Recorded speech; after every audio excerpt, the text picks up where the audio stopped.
the Colorado Buffaloes are going into the 2026 season with a lot of questions after a difficult 3-9 finish a year ago. They closed the campaign by losing 7 of their last 8 games, earned only 1 conference win, and struggled on both sides of the ball.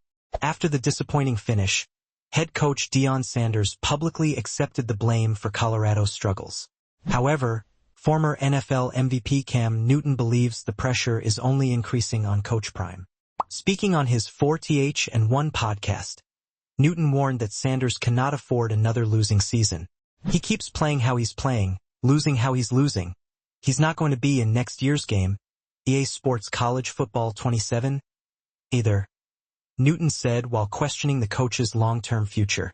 Because I tell you like this, brother, we are in a performance-based industry. Now, some would say, well, it ain't like he's at Alabama. It ain't like he's at Clemson or Georgia. He's in a situation where Colorado hasn't ever won since what? Cordell Stewart? That's the last time.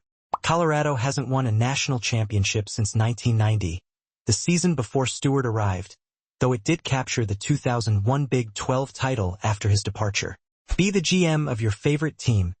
PFN's free NFL mock draft simulator.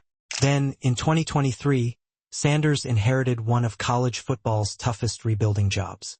He took over a program that had gone 1-11 in the previous season and immediately turned Colorado into one of the sport's biggest storylines. Despite the renewed spotlight, Newton believes Sanders still has work to do before proving himself as a championship-level head coach. He brought more relevance to Colorado, he added. He made Colorado more famous than Colorado did, but this is where I've always stood with Prime.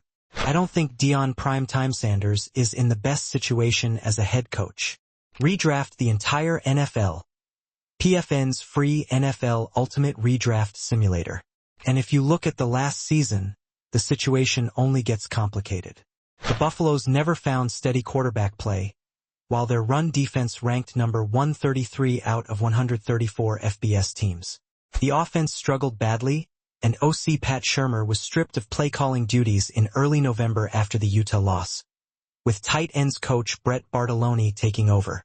Still, the coaching change did not solve Colorado's biggest problems. The offense continued to stall during the closing weeks of the season, and the development of quarterback Julian Lewis became another talking point. However, Lewis recently revealed that he spent very little time studying opposing defenses during his freshman campaign. I'm actually looking at the defenses now, Lewis revealed this week. Last year, we wasn't really looking at the defenses much, just kind of high school free balling. Those remarks also fueled concerns about how Sanders and his staff handled Lewis. However, Sanders believes next season will be different.